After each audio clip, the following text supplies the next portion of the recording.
Então, professor, eu vou dar o pontapé inicial aqui, e aí já passo, lhe apresento, e aí a gente começa a nossa live. Tudo bem? Beleza, tranquilo. Tá bom?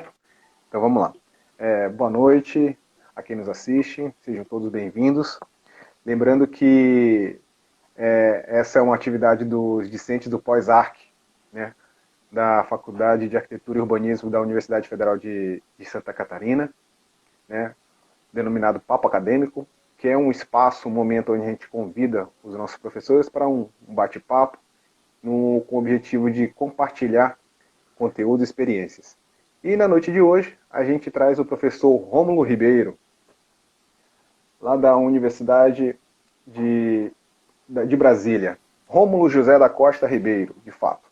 Geólogo pela Universidade de Brasília, mestre e doutor em arquitetura e urbanismo, pela Universidade de Brasília também, é professor associado 1, dedicação exclusiva da Universidade de Brasília, coordena o Núcleo Brasília do Observatório das Metrópoles e PUR da Universidade Federal do Rio de Janeiro desde 2009. Atua como professor no curso de graduação em Gestão Ambiental no campus Faculdade UNB Planaltina, no programa de pós-graduação em Arquitetura e Urbanismo, também da UNB, no qual é orientador de mestrado e doutorado, no mestrado profissional em Rede Nacional em Gestão de Regulação de Recursos Hídricos, pesquisa e publica nas áreas de planejamento urbano, ambiental e regional, com ênfase em técnicas de análise e avaliação urbana e regional, atuando profissionalmente com os seguintes temas: geoprocessamento, planejamento urbano, meio ambiente, planejamento espacial e sensoramento remoto. O professor Romulo tem 8 trabalhos publicados na Web of the Science, 3 trabalhos na Cielo e 2 trabalhos na Scopus. Hoje o professor Romulo tratará sobre o tema mobilidade urbana em tempos de pandemia. Professor, a palavra é toda sua. Opa, Roberto, obrigado. É um prazer estar aqui. Acho que está me ouvindo bem aí. Sim, tá bom. Que bom. Né? É um prazer estar aqui com vocês, né? Podendo falar desse tema que é tão bacana, né? Tão importante para a gente, né? E para a área de planejamento como um todo. Né? Então, né, só comentando aí, você falou da minha formação, e as pesquisas que a gente tem desenvolvido, né, nos últimos anos são muito focadas na área de mobilidade, né, de planejamento e mobilidade e análise espacial para mobilidade, principalmente mobilidade metropolitana. E então eu começo falando um pouco dos dados que a gente tem levantado, das informações que a gente tem levantado, principalmente na nossa região, né, que é, se eu não me engano, a segunda ou a terceira maior região metropolitana do Brasil. Hoje nós temos quase 4 milhões, né, de habitantes na região metropolitana, na área metropolitana de Brasília, né, que é o Distrito Federal e 12 municípios no entorno do Distrito Federal. Então é um volume bastante expressivo de pessoas. Tá? E a primeira questão que eu vou começar falando aqui é a mobilidade em si. Sem a pandemia já era muito intensa dos municípios para principalmente o Distrito Federal. Nós temos aí uma circulação média, né, pendular de quase 800 mil pessoas a 1 milhão de pessoas dia, o que é um volume bastante significativo. E a maioria dessa mobilidade ela se dá por transporte de massa, né, ônibus. Que esse é o transporte que a gente tem desses municípios, né, do estado de Goiás para o Distrito Federal, ônibus. Em situação normal, já é uma viagem bastante demorada. Tem municípios que vai demorar 1 hora e meia, 2 horas para se poder chegar, ou até mais, né, do município à área central do Distrito Federal. Em questão, né, em tempos de pandemia, agora a gente tem uma outra variável dentro do nosso sistema, que é o processo, né, de como as pessoas vão circular, né, desses municípios, né, ficar 2 horas, 2 horas e meia dentro de um ônibus para chegar nos seus locais de trabalho e de estudo. Aqui no Distrito Federal, só internamente no Distrito Federal, nós temos dados que mostram que cerca de 8 a 9% das mortes relacionadas à pandemia são de motoristas de ônibus e cobradores de ônibus.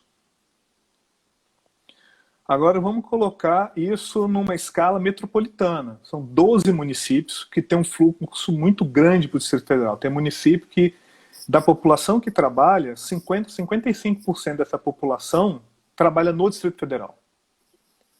Da população do município que trabalha. Então é um volume muito grande.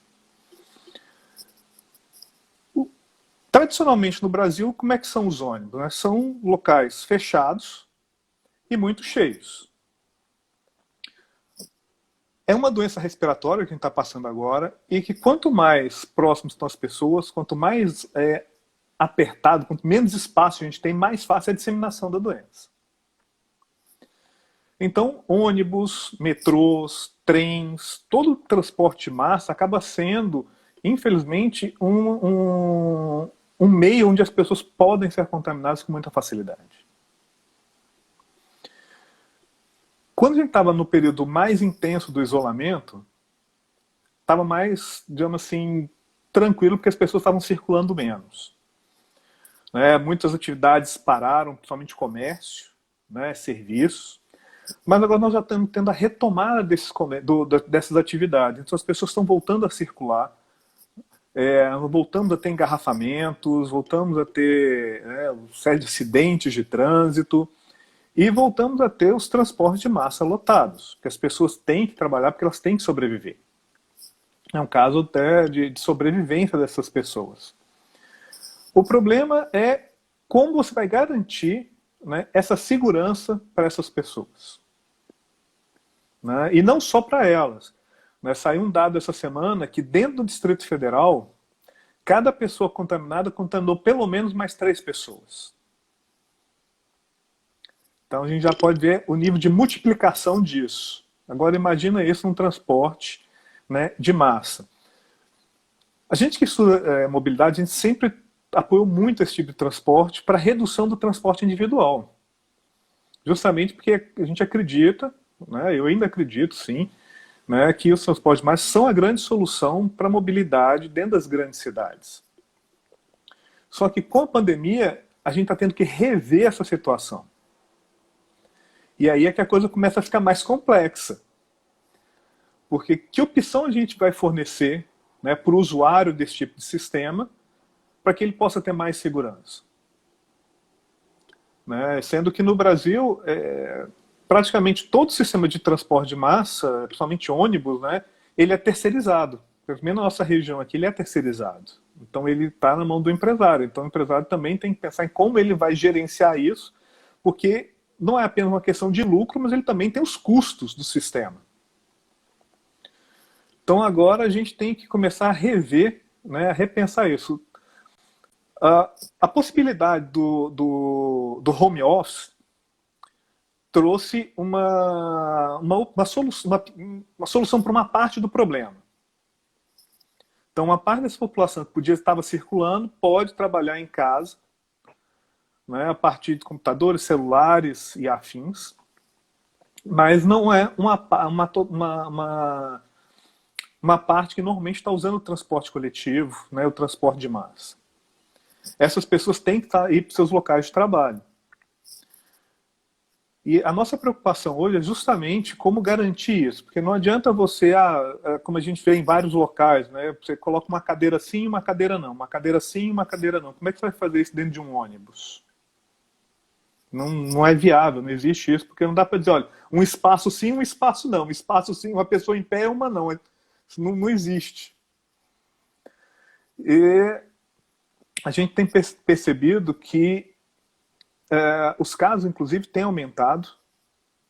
A gente está tendo um aumento na contaminação aqui na nossa região, e isso se reflete também no Brasil, que estava caindo, mas com a liberação, isso é normal, não é uma coisa exclusiva do Brasil. A gente está vendo que o mundo inteiro está passando por uma segunda fase de contaminação, já esperada também.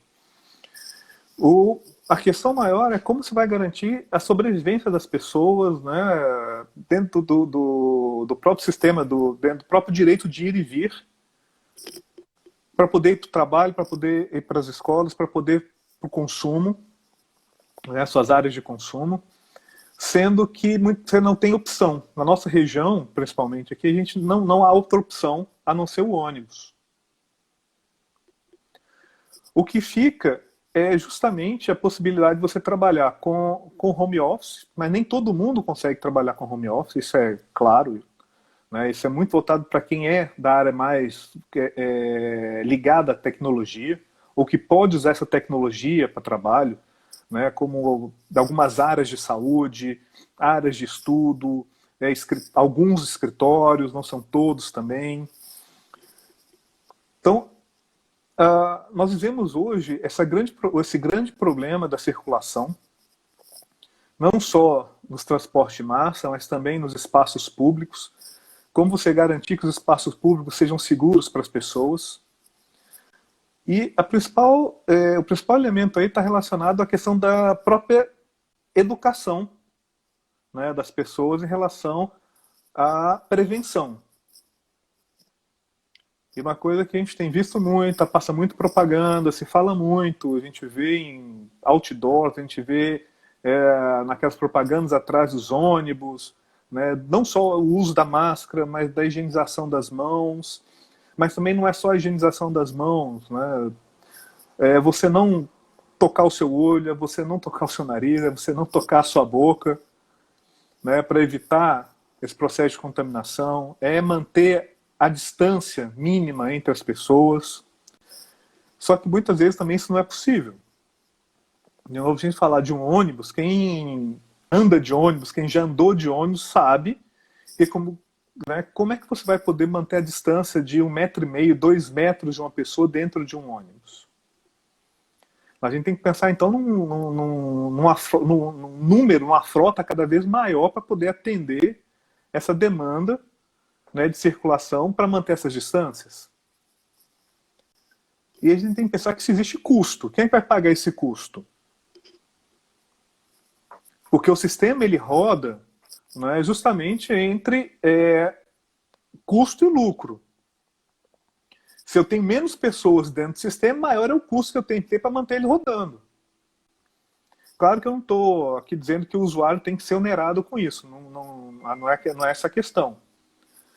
Mas a ideia é a gente começar a repensar não só os meios de circulação, mas os motivos por que se circula. Como eu comentei com vocês, né, os principais órgãos que fazem levantamento sobre mobilidade, pendularidade, trabalham com educação, lazer e consumo. Sendo que o trabalho e a educação são as motivações maiores para a circulação. Se as pessoas têm que sair do seu município para ir para outro município trabalhar, significa que no seu próprio município não há emprego que atenda essa população ou que dê suporte a essa população. Então ele tem que se deslocar, aí, como eu comentei, 1 hora, 2 horas, dependendo do trânsito, até 3 horas dentro de um ônibus. Isso é comum em vários estados. Se pegar São Paulo, isso vai acontecer. Se pegar no Rio de Janeiro, isso vai acontecer. Né? Dependendo da região, da época, em Belo Horizonte, isso também vai acontecer. Nesses longos tempos em transportes, né, de massa. E o que se defende também, dentro da área de mobilidade, é a geração de emprego próximo aos locais de moradia. Então é um investimento nesses municípios para a geração de empregos qualificados para essa população. De forma que a gente possa entender o perfil da população e oferecer os empregos que atendam a população. Não adianta, por exemplo, eu pegar uma população que trabalha, na maior parte, na área de serviço e resolver colocar lá empregos totalmente na área de tecnologia. A população de lá vai continuar saindo. Só que eu vou levar outra população para lá. Não, resolvi o problema. Então, a gente tem que procurar entender qual o perfil do trabalhador do meu município. Quais são os principais segmentos que a gente tem dentro do município que demandam emprego. E, junto aos governos municipais, aos governos estaduais e até junto ao governo federal, se for o caso, começar a fomentar a geração de empregos, o crescimento de indústrias, né, nessa área de fornecimento de serviços dentro dos próprios municípios, para que a população possa circular menos, estar mais próxima do seu local de moradia.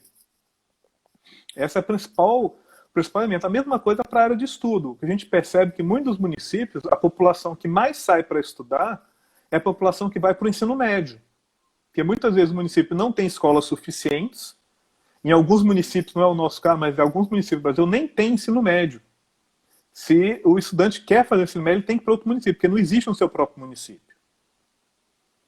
Então, conhecendo esse perfil, o governo tem que começar a se preparar e se reorientar no processo de planejamento. Falar, olha, eu agora vivo numa nova situação, e é uma situação que é de longo prazo. Uma coisa que a gente tem que estar muito consciente em relação à pandemia é que essa é uma situação de longo prazo. Não é? Mesmo que surja a vacina, que descubram a vacina, que isso para o ano que vem seja liberado, alguns infectologistas falam que para começar a gerar o controle são no mínimo de 10 a 15 anos para se gerar controle. Então é um processo de longo prazo. E nós vamos ter que aprender a conviver com isso e rever os processos de planejamento. E no caso da nossa discussão hoje, no processo de circulação. E aí, de novo, pensando o que me motiva a sair do meu município para ir para outro município? É o emprego? Quantas pessoas estão nessa área do meu emprego? A construção civil, é um dos setores que mais empregam no Brasil. É construção civil? Então, o que eu posso fazer para gerar empregos para a população na área de construção civil dentro do próprio município? Vai falar, o município vai começar a construir, mas não tem demanda de compra de imóvel.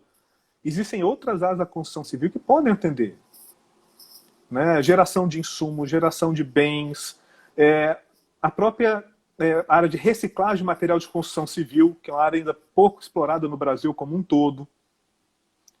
Isso pode gerar lucro, pode gerar renda, pode gerar emprego dentro dos próprios municípios, favorecendo a população de lá. E diminuindo o uso desse transporte coletivo, que nesse momento, né, acaba sendo um meio que facilita a contaminação. Se a gente pode evitar que as pessoas circulem, que usem esse tipo de sistema, eu acho que tem que haver um investimento para que isso aconteça. Tem que se repensar isso. A gente não pode mais manter o planejamento como sempre a gente fez, ou como as teorias sempre falavam, porque vivemos hoje um momento totalmente fora do padrão. Se a gente for olhar no passado, outra situação dessa aconteceu na gripe espanhola. E agora nós estamos vivendo uma pandemia em escala muito maior do que a gripe espanhola. Até porque o circular hoje é muito mais fácil. Né? Você sair do Brasil e ir para qualquer país do mundo e vice-versa é muito mais simples. Considerando que as fronteiras não estejam fechadas, claro, como todos vários países estão fazendo para tentar evitar a contaminação interna. Né? Mas pensando nas fronteiras abertas, você sair daqui e literalmente ir para a China é muito simples. Não demanda você pensar, né, século XIX, século XVIII, eu tenho que pegar um navio, do navio pegar um trem, do trem pegar um outro navio. Demora 6 meses, 1 ano para chegar de um ponto a outro. Em algumas horas você está lá do outro lado do mundo. Né? E consome produtos também, a gente consome produtos dessa forma também. E aí é uma outra questão que quando a gente fala de mobilidade e circulação, a gente também tem que falar de mobilidade e circulação de produtos, de bens de consumo. E aí um outro aspecto tem que estar relacionado de novo à questão da educação, para entender que a partir de agora a gente tem que ter o hábito, né, da higienização de tudo. Eu estava vendo um dia desse no próprio Instagram, uma chargezinha brincando, né, falando, nunca imaginei que eu ia ficar dando banho no saco de arroz. Né, e nada mais é do que realmente eu tenho que passar lá os produtos adequados para minimizar a entrada, a possibilidade de entrada disso dentro da minha residência. Porque não é só eu lavar, de novo, não é só lavar a mão, não é só passar o álcool, não é só usar a máscara, mas é uma série de cuidados que a gente tem que ter o tempo todo, com a nossa roupa, com os produtos que a gente traz para dentro de casa, com os produtos que a gente recebe. Né? Então, é um volume novo de informação e de comportamento, né, uma mudança de comportamento mundial, né, que a gente está passando. E que se a gente não incorporar isso dentro do nosso cotidiano, né, dentro do nosso dia a dia, vai ficar cada vez mais difícil a gente realmente sair desse processo. Vai demorar cada vez mais a gente sair desse processo. Isso já passou várias propagandas e é muito real. Assim, cada um realmente, cada um é responsável, né, por tentar fazer a sua parte para evitar o processo, né, para minimizar os contágios. Se a gente fizer isso, é difícil? É. Nós já estamos aí há mais de 100 e tantos dias, né, com isolamento, seja ele total, seja ele parcial. Algumas pessoas, né, até mais tempo do que isso, outras muito menos, principalmente o pessoal da saúde, que são, né, os grandes heróis que estão aí, né, na frente, né, nessa batalha aí diária, no risco diário, muito maior do que qualquer um de nós. Eu, como professor, estou dando aula, né, à distância, né, minimizo o meu risco, mas, né, os profissionais de saúde, todos eles, né, se pondo aí na frente de batalha para poder combater isso. Então, cabe a gente também entender e trabalhar para ajudar esse pessoal. E não para complicar a vida deles, colocando mais gente dentro do sistema de saúde. Então, voltando ao tema da mobilidade, a questão é começar a repensar as necessidades e os motivos que a gente desloca. E avaliar, aí junto com os gestores, né, e aí, quando a gente fala de uma região metropolitana, né, junto com o órgão responsável pela gestão metropolitana, de repensar os investimentos, principalmente na geração de emprego, né, e na área de educação, são os grandes movimentadores aí, para que se possa gerar essa demanda interna aos municípios, para que as pessoas circulem menos, principalmente nesse período, para que elas possam garantir a segurança delas e das próprias famílias e das pessoas que elas convivem. Porque não adianta nada, né, ou adianta muito pouco você se cuidar, mas a pessoa do seu lado não se cuida, ou circula sem cuidado, ou circula em ambiente de contaminação. Efetivamente você vai ser contaminado. E a gente poderia estar citando casos, né, conheço vários, porque eu tenho estudado isso também, eu faço parte de um grupo na universidade onde a gente tem, né, estudado, né, esses dados de contaminação na nossa região. E, infelizmente, isso tem acontecido muito. Você se cuida, você, poxa, mas eu não tenho saído, eu só tive contato com, né, uma pessoa. Infelizmente, essa pessoa estava contaminada e você foi contaminado. E aí você dissemina para você, muitas vezes para sua família, né, e isso é bastante complicado. Por quê? Porque a outra pessoa ela tinha que circular, porque ela tem que trabalhar, ela tem que sobreviver, e aí a gente entra naquele ciclo todo de novo que eu já tinha comentado de início.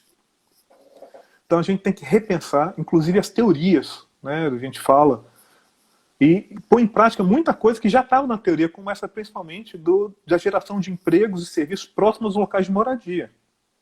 E não mais concentrados, como a gente tem fortemente no Brasil, no que a gente chama dos polos metropolitanos, que são os grandes concentradores da renda metropolitana, da sua região metropolitana. Se pegar o Distrito Federal, ele é o grande concentrador, né, da geração de renda para a área metropolitana de Brasília.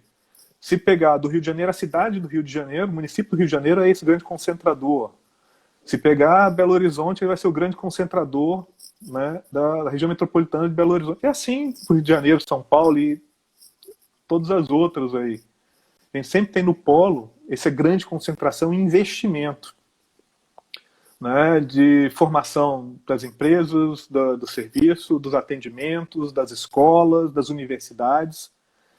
Então a gente tem que começar a pôr em prática a história e falar, vamos agora disseminar, sair do centro e começar a investir nesses municípios para que a população de lá tenha condição de ficar ali. Pelo menos esse processo de pandemia, para que garanta a segurança, né, da saúde deles. Só lembrando, eu não estou dizendo que as pessoas não podem circular, a questão não é essa. A questão é garantir, primeiro, que ela tenha qualidade. É muito melhor você pegar e ficar 15 minutos de ir para o seu trabalho do que ficar 2 horas no ônibus para ir para o seu trabalho.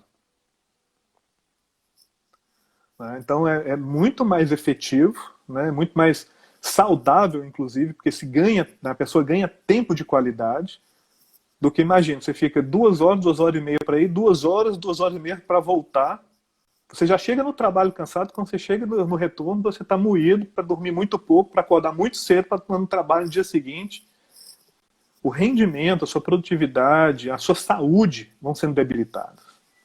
Agora, se eu posso gerar, né, empresas, de novo, empresas que atendam, não adianta eu pensar em botar no município que é totalmente voltado para a área de serviço, botar uma mega indústria de altíssima tecnologia, botar a Google. Não vai funcionar, não vai gerar o emprego que eu preciso do meu município. Então, se a gente puder reduzir o fluxo dentro dos transportes, né, de massa, nós vamos garantir mais saúde para essa população e mais qualidade de vida. Porque aí ela vai também poder circular menos, vai ter mais tempo para investir em outros aspectos, até ficar com suas famílias, descansar mais, né, aproveitar mais os seus espaços, né, a sua cidade. Então, não sei se tem mais tempo, se você quer abrir para discussão, mas assim, a ideia geral é nesse sentido, né, que a gente tem que rever os planejamentos, né, à luz dessa nova situação, e que não é uma situação que vai se resolver para o início do ano que vem. É uma situação que vai perdurar por um longo período. Mesmo com a vacina, até você vacinar, imunizar, manter controle, são muitos anos que nós vamos ficar ainda nesse processo aí, né, para controle e estabilização efetiva, né, da pandemia. Então, não sei se falei demais. Não, tá ótimo. Tá ótimo. Professor, você falou sobre a questão do home office aí, né? Sim. Tem aparecido algumas questões ultimamente sobre os custos, né, do home office. Eu tenho conhecida aqui da minha esposa que ela tem uma equipe que está em home office, né, Caiu e outra... aqui. Não, tranquilo.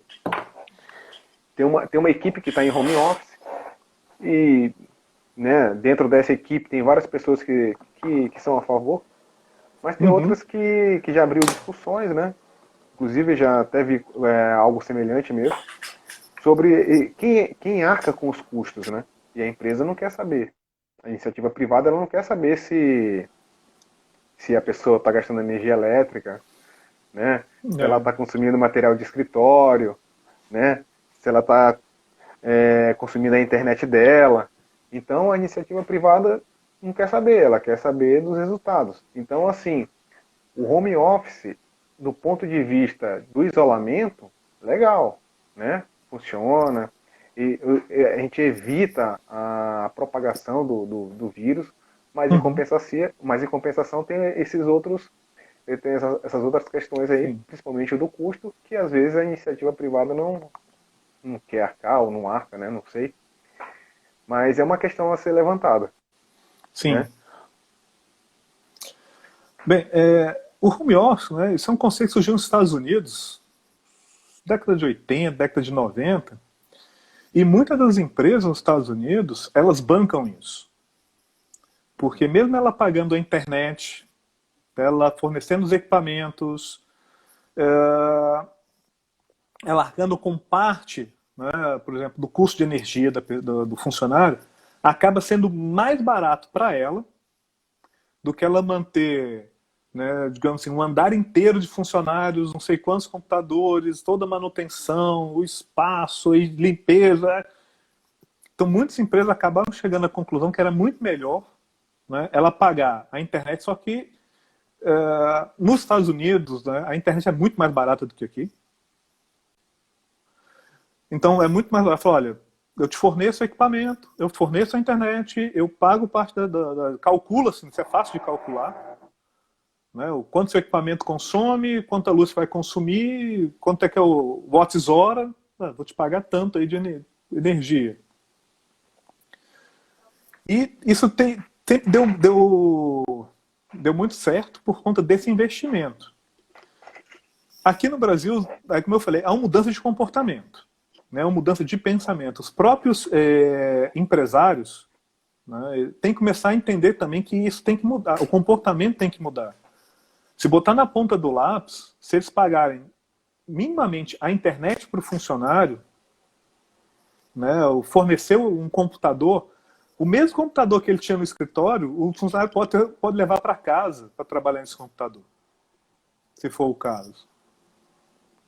O custo para o empresário acaba sendo menor do que ele manter toda a estrutura de escritório.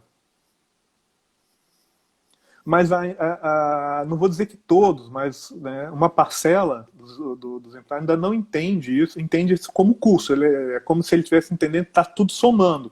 Além dele manter o escritório, ele tem que manter o home office. E não é bem assim que funciona, porque o escritório não existe mais.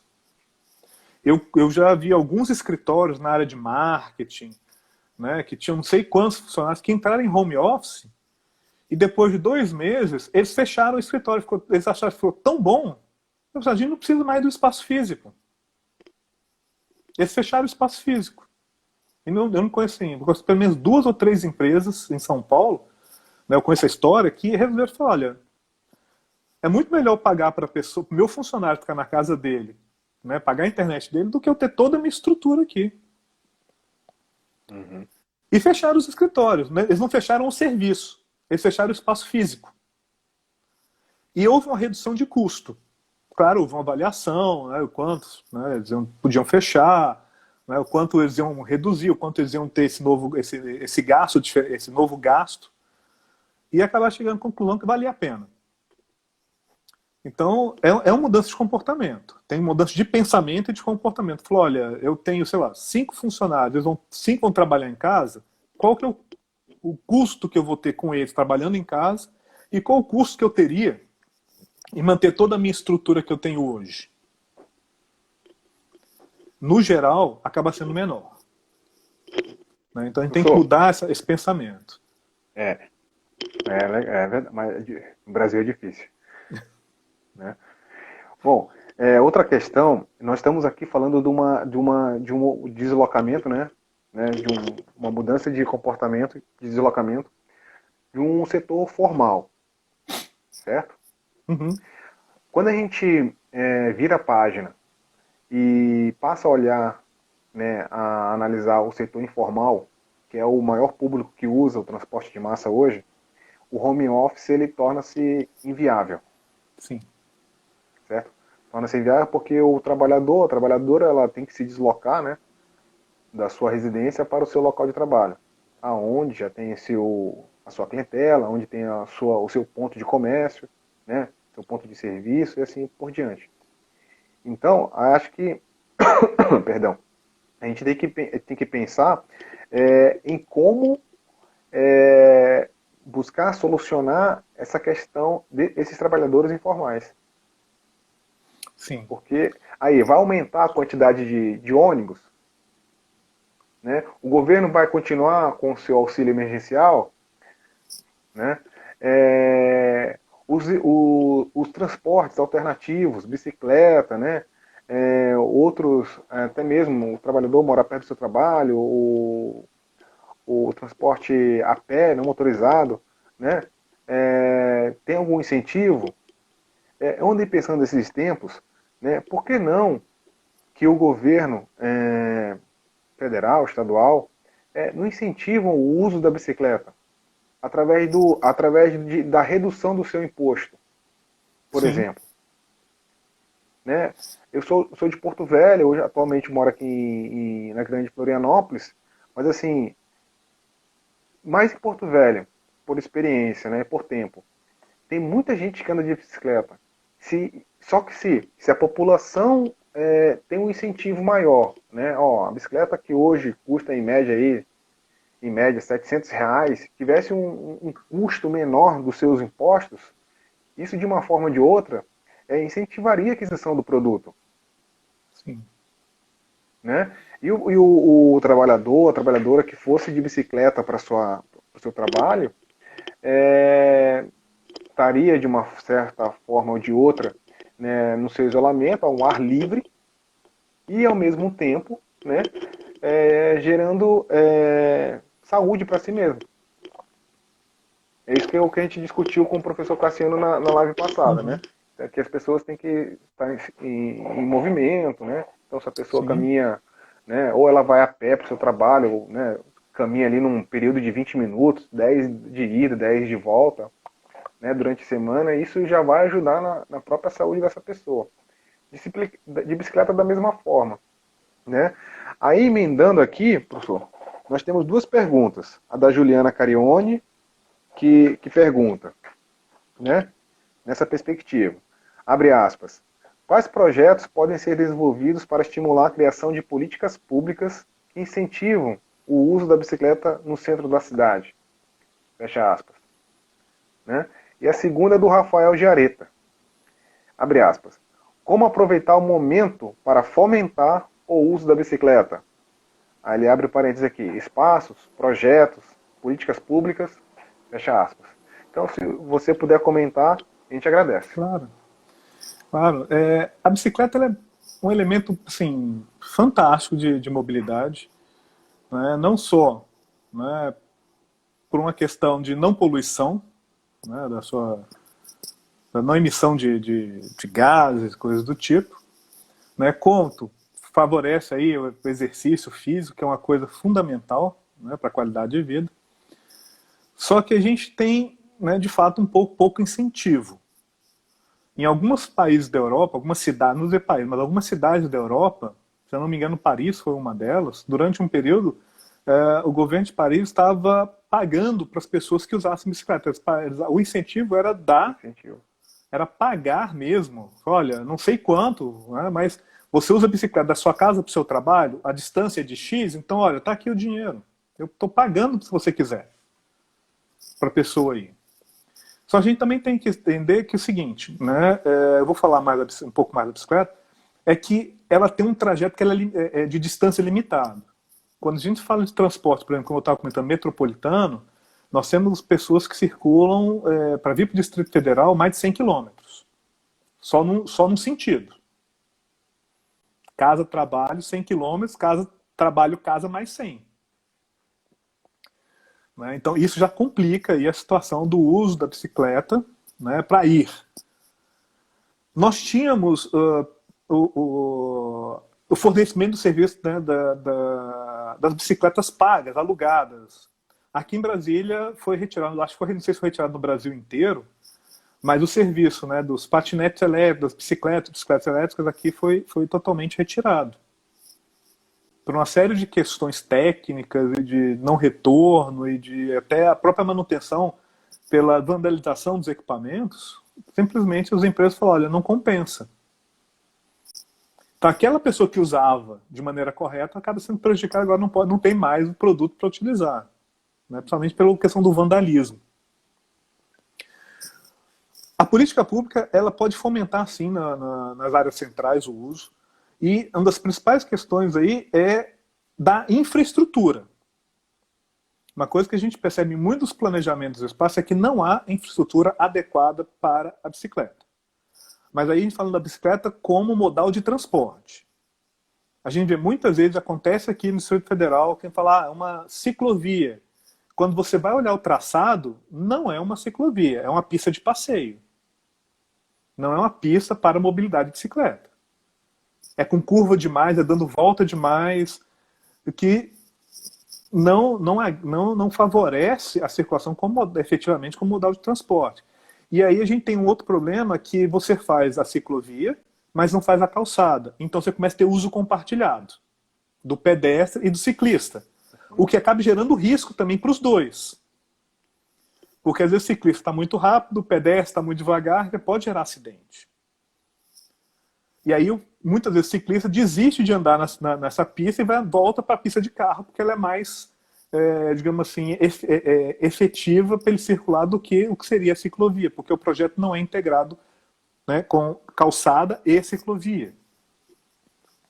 Então a gente já começa a ter que discutir dentro dos processos, a rever os projetos de circulação e integrar pedestre né, com a sua área específica de calçada, com calçados adequados, e as ciclovias ou ciclofaixas para os ciclistas. Aí a gente começa a falar efetivamente como modal de transporte e a facilitar os processos de ligação. E aí vem toda a questão de incentivo. Você pode reduzir imposto, você pode dar incentivo, você tem reduzir custo, como aconteceu quando tivemos a crise financeira, reduziu o IPI do carro, reduziu o IPI da linha branca de eletrodoméstico. Por que a gente não reduz o imposto de aquisição de bicicleta? Favorecendo também a aquisição desse equipamento. E incentivando isso. Mas, de novo, para incentivar também, a pessoa tem que ter onde circular. Ela não pode simplesmente querer compartilhar a bicicleta com a mesma pista de carro em função do risco. Né? Então, de novo, aí a coisa não é simples. A gente tem que rever o planejamento, falar, olha, eu vou fazer a ciclovia da maneira correta, ou a ciclofaixa, aí eu vou fazer a calçada, aí eu vou ter a pista do carro, para que cada um possa circular, né, cada meio possa circular dentro do seu espaço e com segurança. E conectando as coisas também. Eu tenho que favorecer, por exemplo, a possibilidade de ter a bicicleta, né, junto dentro do metrô.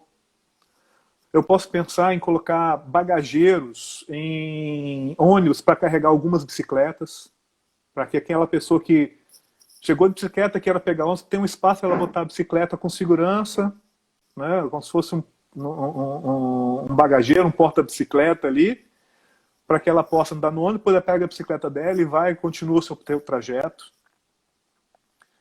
Né, para que ela possa estar integrando, né, os diferentes modais de transporte também.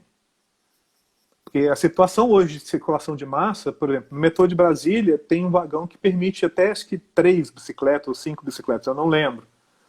Agora, se mal tem espaço para uma pessoa em horário de pico, como é que eu vou botar uma bicicleta em uma pessoa? Então, aí você começa a ter a incompatibilidade aí, porque eu não tenho os espaços, eu não tenho o fluxo suficiente para dar vazão às pessoas, eu estou com esse trem, né, essa composição do metrô muito cheia, e aí acaba desincentivando a pessoa a usar a bicicleta. Então a gente tem que pensar nesse processo, olha, como é que eu garanto que mesmo ela tendo que usar um transporte de massa, ela possa usar a bicicleta também. E aí eu tenho que rever essas estruturas do ônibus, do metrô, do trem, para que ela possa ter o seu equipamento, sua bicicleta, com segurança, claro, não adianta ela colocar e quando ela vai chegar no seu ponto, a bicicleta foi roubada. Com segurança ela possa ir lá, retirar e continuar. Ainda tem isso. Tem, porque Ainda tem isso. tem que garantir que, assim, que ela vai descer e a bicicleta vai estar lá. Seja no bagageiro, seja onde for. No metrô, pelo menos, a pessoa entra com a bicicleta em pé, né? Está segurando a bicicleta. Em alguns locais eu já vi o ônibus e atrás tem como se fosse uma pequena carreta com 5 espaços para botar, não aqui no Brasil, mas para colocar a bicicleta. Mas, de novo, tem que garantir que quando o ônibus, nas diversas paradas, ninguém vai tirar a bicicleta da pessoa ali, porque senão não funciona, né? É. Então, aí tem essa questão da bicicleta. Eu gostaria que, se possível, professor, nós ainda temos um tempinho aí, mas acho que também não é muito tempo para você falar do que eu vou lhe pedir aqui. Falar um pouquinho sobre da sua experiência no México, né? Sim. Ali do transporte de massa, do metrô especificamente, né? Na China também, né? Falar um pouquinho sobre esse pouquinho tempo que nós temos. Ok. Em 2017, né, eu tive a oportunidade de ir à China, né, fui fazer um curso na área de planejamento de pequenas e médias cidades, planejamento e construção de pequenas e médias cidades. Nós ficamos 20 dias e circulamos em 3 cidades. Né. A primeira cidade que nós ficamos foi Xangai, que é realmente uma monstruosidade de cidade. Só a cidade de Xangai são 24 milhões de pessoas. Né? O metrô de Xangai, num dia comum, transporta na faixa de 11 a 12 milhões de pessoas, num dia comum. Numa quarta-feira como essa, 11 a 12 milhões de pessoas. Só no metrô, fora o sistema de ônibus. Fora o trem magnético de alta velocidade. Então, o que a gente percebeu lá, né, no caso da China, é um investimento contínuo na ampliação do metrô. Né? Os trens são lotados? São. Né? A gente pegou trem, metrô, 6 horas da tarde, horário de pico. O pessoal voltando do trabalho. E mesmo assim, a gente observou que o intervalo entre uma composição e outra era extremamente reduzido. A gente percebeu isso o dia inteiro. Que em vários momentos a gente andava de metrô. Então a gente percebeu que sim, há um investimento e uma ampliação contínua. A gente estava lá, o metrô de Xangai já é muito grande e está ampliando, porque a proposta do governo é dar acesso à mobilidade, até porque o número de carros em Xangai também é monstruoso. Engarrafamento é constante. Então ele quer cada vez mais incentivar o transporte que as pessoas usam, e as pessoas usam muito. Né? Porque até a aquisição de carro na China é bem diferenciada, a gente não pode só chegar na concessionária e comprar, é um outro processo bem complexo, pelo menos em Xangai. No México também, no México, se usa muito o metrô, né, e o ônibus, mas o transporte individual, ele é gigantesco. A cidade do México é outra cidade também que é, além de ser fantástica, assim como Xangai, né, são 24 milhões de pessoas na cidade do México. Agora, usa-se muito o transporte individual. Isso é uma coisa que a gente percebeu muito lá. Agora, percebemos também que ele estava comentando antes. Usa-se muito bicicleta e esses equipamentos compartilhados. Bicicleta compartilhada, patinete elétrico, bicicleta elétrica, a gente via muito isso. E o interessante é que em algumas situações a gente via assim, uma família inteira num patinete elétrico. Pai, mãe, uma criança no mesmo patinetezinho. Coitado do patinete, né? 3 pessoas no bichinho lá. Mas as pessoas andando muito. Agora, diferente do que eu percebi na China, apesar de ter uma rede muito grande também de transporte, as pessoas também optam mais, aí talvez seja um perfil muito latino nosso, né, que é o uso do veículo individual. A China tem também? Claro que tem. Só que usa-se muito o transporte coletivo e também, além da bicicleta, né, claro, e motos elétricas, pequenas motinhas elétricas. Né? O que, na verdade, é um misto lá na China, o trânsito é muito complexo, tá? Mas é fantástico. E no México, como eu comentei, apesar de se ter uma rede interessante de metrô, de se ter muito ônibus circulando, a tendência, assim como a gente vê no Brasil, é o uso do veículo individual. Né? Talvez seja, como eu comentei, uma questão, um perfil latino nosso, de querer estar no veículo individual. Mas, de novo, é um comportamento que tem que ser mudado. Né? E que tem que ser revisto, agora revisto com segurança. Né? Nesse período de pandemia, de novo, a tendência voltou a ser você querer usar só seu veículo individual por questão de segurança. Exatamente. E ninguém pode culpar por isso. Porque é só a vida que está em jogo. O momento atual é assim, entre o coletivo, o transporte de massa e o individual, é mais seguro hoje. Sim. Você optar pelo transporte particular, pelo transporte individual. Está em isolamento ali, está dentro do seu carro, né, com quem convive com você. Né, se você for sair, você vai a um determinado lugar, volta dentro daquele espaço, né, do veículo e volta teoricamente, seguro. Né? Por isso que você não vai ter aquele contato, não vai ter aquele contato com pessoas ali a menos de colado com você, como acontece nos ônibus. Exato. Por isso que a gente tem que repensar todo esse processo até de planejamento, das motivações de circulação. Como eu comentei, o home office não é para todo mundo. Né? Ele não vai atender, a maior parte da população não consegue ser atendida no home office. Então a gente tem que pensar na geração de empregos próximos aos locais de moradia, para diminuir a circulação, o uso. Né? E claro, aí entra de novo, aí é um outro problema, você vê, não tem uma solução perfeita. Se eu estou diminuindo o uso também do transporte de massa, eu acabo aumentando o custo dele e prejudicando o seu funcionamento. Então, é muito crítico tentar achar esse equilíbrio, principalmente nesse período de pandemia. Não é uma solução simples e é uma solução que tem muito que ser debatida antes da gente pensar em chegar, olha, talvez isso aqui a gente consiga uma linha muito tênue, né, do uso e da segurança, né, para as pessoas que usam esse sistema. Mas é uma forte linha que a gente tem que debater demais e com urgência, né, e principalmente para os próximos anos. É isso aí, professor. Acho que o nosso tempo está chegando no fim.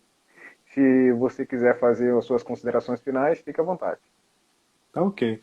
Bem, eu agradeço a oportunidade de estar aqui. Né? É sempre bom a gente poder bater esse papo, né? Colocar as nossas ideias, ouvir das pessoas também, né? O que elas acham, porque eu acho que a construção do pensamento ele é coletivo, né? Ele não é individual. E quanto mais a gente tem gente participando dessa construção, mais rico, né? E mais realista se torna. Né? Deixa de ser uma ideia da cabeça de uma pessoa, mas acaba indo para a realidade, que a gente consegue ter a materialização dessas ideias, né, com a participação. E esse tipo de canal eu acho muito bacana a gente poder fazer isso. Né? Eu só queria parabenizar você, parabenizar os discentes aí, né, do POSARC, né, por essa atitude aí, por esse canal, por estar fazendo essas lives. Né? Vocês estão de parabéns, eu gostei muito de ter participado e obrigado. Nós que agradecemos. Em nome dos discentes do Programa de Pós-Graduação em Arquitetura e Urbanismo da Universidade Federal de Santa Catarina, o POSARC, eu, Roberto Andrade, venho agradecer ao convidado, o professor Romulo Ribeiro, e todos aqueles que nos assistiram até aqui. Fica aqui o nosso registro, né, de agradecimento e o convite para que você continue a participar das nossas lives, né, professor? Em especial, quem sabe uma próxima live tratar sobre a relação ali do uso do drone, né, da tecnologia do Ah, drone para sim. levantamento, né? Temos trabalhado É, muito com drone agora, muito legal. e acho que a gente poderia marcar uma live para falar sobre isso, de Sim, repente não aqui no Instagram, mas numa outra plataforma em que claro, você pode apresentar as imagens, né, o conteúdo como com um todo, certeza. tá bom? Tá E ok. agradecer a você mais uma vez, às pessoas que nos assistiram, e estender o convite para que vocês se inscrevam no canal, né, acompanhem nossas lives, acompanhem a nossa página no POSARC aqui no Instagram, e também nós temos uma página no YouTube, onde essas lives, a partir da autorização dos convidados, elas também são editadas, configuradas e disponíveis para aquelas pessoas que não puderam assistir na data e no horário marcado, mas fiquem disponíveis na plataforma do YouTube para que ela possa ser visualizada, assistida. Tá? Contamos com a sua presença e uma boa noite. E até a Boa próxima live. noite. Até mais. Até mais. Tchau. Tchau.